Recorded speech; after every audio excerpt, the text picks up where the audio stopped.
Di ruangan gelap menggantung pakaian tao warna merah. Ada suara-suara aneh memenuhi lorong. Lihat lebih dekat. Di dalamnya ada seorang pria dengan wajah galak. Dan suara aneh tadi adalah suara kaki yang menendang pilar beton. Pilar beton sudah mulai retak patah. Ada banyak debu di lantai. Ini sangat menakutkan. Adegan ini membuat orang yang berdiri di sebelahnya terpana. Karena orang ini akan melawan kakak dia. Dia langsung balik dan kasih tahu kakaknya. Kakak tidak boleh bertarung di pertandingan ini. Aku punya firasat buruk. Pria itu benar-benar gila. Tetapi Erik menjawab. Apakah dia lebih cepat dariku? Erik masih sombong seperti itu. Karena saat itu dia yang terbaik di Amerika. Adalah kuda yang dikejar ribuan orang. Waktu untuk habiskan lawan adalah 38 detik. Dikenal oleh semua orang sebagai MG yang tak terkalahkan. Juara benar. Dia pikir bahkan jika dia pergi ke Thailand, dia juga orang yang paling kuat. Jadi tidak dengarkan saran Kurt. Dia masih ingin melawan pertandingan ini. Kurt tidak bisa berbuat apa-apa setelah mendengar itu. Pertandingan antara AS dan Thailand dimulai. Cara pemain Thailand ke arena sangat spesial. Dia menundukkan kepalanya di lapangan dengan suara drum. Seperti sedang berdoa. Erik masih mulai dengan caranya sendiri. Wasit belum meniup peluitnya. Pemain Thailand sudah mulai maju. Pertandingan dimulai. Fisiknya sangat berbeda. Pemain Thailand sangat kuat. Tidak hanya kakinya yang kuat, tetapi seluruh tubuhnya juga sangat kuat. Erik sepertinya dia melawan dinding baja, bukan manusia lagi. Dengan kekuatan absolut ini, kecepatan tidak berguna. Erik tidak lagi memandang rendah lawannya. Apa yang Erik tidak duga adalah siku diizinkan di sini. Aturannya benar-benar berbeda dari pertandingan sebelumnya. Pada akhirnya, ia dijatuhkan ke tanah oleh pemain Thailand. Kurt menatap Erik sudah tidak bisa tahan lagi. Harus melempar handuk putih untuk menyerah. Tapi handuk ditendang oleh lawan. Lalu lawan menggunakan seluruh kekuatannya untuk memukul punggung Erik. Erik benar-benar dikalahkan. Kurt sangat marah. Jelas sudah menyerah, tetapi masih diserang. Tapi tidak ada yang peduli. Akhirnya dia ditendang keluar ring. Terlalu lemah. Erik dibawa lempar keluar oleh orang-orang. Tidak ada yang peduli pada mereka. Berdua tidak percaya bahwa sangat kacau di sini. Yang penting di sini adalah Thailand. Bahasa untuk komunikasi sama orang lain sangat sulit bagi mereka. Dan tidak tahu rumah sakit ada di mana. Orang-orang di sini jika ketemu orang asing pasti berpikir mereka adalah penipu. Sebuah mobil warna biru tiba-tiba muncul. Jangan salah paham. Yang baru menonton pertandingan. Penggemar tinju yang baru saja pensiun. Orang ini omong akan antar mereka ke rumah sakit. Sampai ke rumah sakit, hasil tes membuat mereka tak tertahankan. Erik lumpuh. Pukulan terakhir mematahkan tulang punggungnya. Takutnya ke depan tidak akan bisa berjalan lagi. Setelah mendengar berita ini Kurt sangat sedih. Hubungan antara keduanya bukan hanya bos dan manajer. Erik adalah saudara kandung dia. Orang tua mereka meninggal lebih awal, jadi mereka tidak bisa tumbuh bersama. Kurt menangis dan ingin mengalahkan pemain Thailand tadi. Sebagai penggemar tinju, baru mendengar sudah mengerti. Jika Kurt ingin balas dendam untuk kakaknya, sangat sulit untuk mengalahkan orang itu. Lawan menggunakan sikunya sebagai pedang dan lututnya sebagai pisau. Belum lagi, apakah dia bisa mengalahkannya atau tidak. Anda bahkan belum mendekati sudah dieksekusi oleh bosnya. Jadi ini bukan cara yang baik. Kecuali jika Anda membuat perjanjian untuk pertandingan. Di ring melawan sampai berhasil membunuh dia. Tapi ini sangat sulit. Kurt mengatakan bahwa bahkan jika dia mati, dia harus membalaskan dendam untuk kakak dia. Tai Zhao melihat keinginan untuk bertarung dalam diri Kurt. Beritahu Kurt jika ingin mengalahkannya dia harus belajar Muay Thai. Mereka memasuki jalan kecil. Tempat ini sangat indah. Di sini ada orang yang pandai Muay Thai. Akan lebih baik jika bisa belajar dari orang itu. Tetapi orang itu sangat aneh. Berkultivasi dengan gelang besi ke kaki. Kaki perlahan terbuka. Seorang lelaki tua memegang tali, menarik katrol dengan sekuat tenaga. Lalu jatuhkan bola seberat 50 kg ke perut Kurt. Orang bilang metode latihan Muay Thai punya orang tua ini sangat ekstrim. Sebagian besar orang yang dia latih tidak bisa bertahan. Jika bisa melewatinya, pasti akan menjadi terkenal di mana-mana. Orang tua ini bertingkah sangat aneh. Tidak mudah untuk menerima siswa.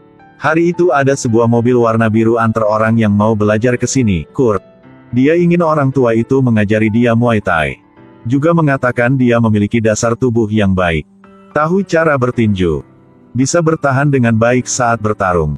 Oh, bisa bertahannya. Kurt terkejut.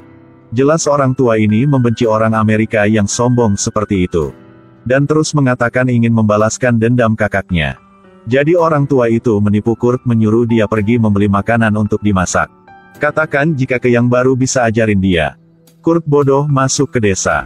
Melihat sebuah toko, dia masuk ke dalam. Pemilik sangat cantik membuat Kurt agak malu. Setelah obrol baru tahu jadi pemilik toko ini bernama Miley adalah cucu punya orang tua tadi. Sebelum mereka selesai berbicara, dua orang datang. Membuka brankas Miley dan ambil duit. Kurt tidak bisa menerimanya, jadi dia menyerang. Meninju 2 kali dan mengalahkan lawan. Dan pecahkan banyak telur punya Miley. Orang tua itu tertawa dan menangis setelah mendengar cerita itu. Menangis karena terlalu banyak kerusakan, tertawa karena Kurt yang naif. Dia bisa melihat sesuatu yang tidak dimiliki di orang Amerika dalam Kurt. Keesokan harinya, sebelum fajar, lelaki tua itu membangunkan Kurt, lalu beri dia pakaian untuk diganti. Meskipun dia tidak secara resmi menerima Kurt sebagai murid, tetapi mulai mengajarinya. Pada malam hari lelaki tua itu bermeditasi, dan Kurt berlatih serangan siku. Orang tua itu mengambil bola dan menjatuhkannya dari atas ke perut untuk melatih otot Kurt. Ingin tahu seberapa cepat orang bisa berlari? Ikat sepotong daging di kaki dan biarkan anjing mengejarnya. Di malam hari Miley datang ke rumah paman untuk makan. Setelah makan, Kurt berinisiatif untuk mengantarnya pergi. Ceritakan kisah saudaranya dipukuli sampai lumpuh. Dan ingin membalaskan dendam untuk kakaknya. Miley tidak tahu harus berkata apa setelah mendengar ini. Keduanya berbicara bersama sangat cocok. Kesan yang baik pada pertemuan pertama. Hari berikutnya orang tua itu membawa dia ke patung batu. Banyak tentara kuno datang ke sini untuk berlatih. Mendengar bahwa para dewa diberkati di sini. Orang tua menggunakan peralatan olahraga buatan sendiri. Simulasikan tindakan lawan. Latihan kecepatan untuk Kurt. Tetapi menemukan bahwa ligamen di lutut Kurt tidak sepenuhnya terbuka. Jadi lelaki tua itu menggunakan alat buatan sendiri untuk melatih Kurt. Setelah pelatihan, pergi ke air untuk berlatih tinju. Ini adalah cara terbaik untuk melatih pernapasan dan kekuatan fisik. Dan langkah terakhir adalah kekerasan. Tendang pohon kelapa. Semua orang tahu betapa kerasnya pohon itu.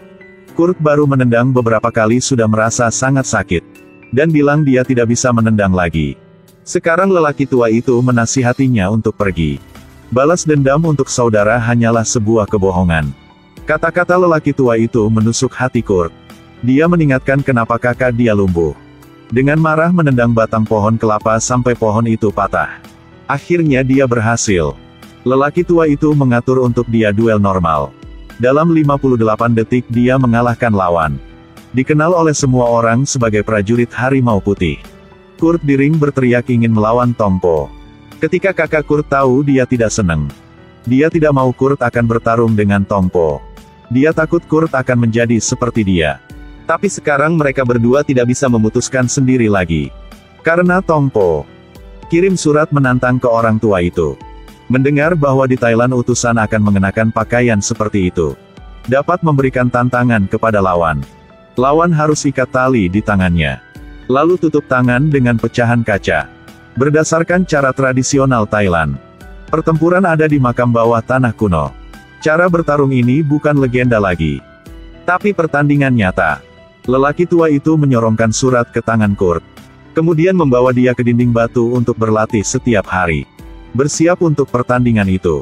Tetapi masalah ini tidak sesederhana itu.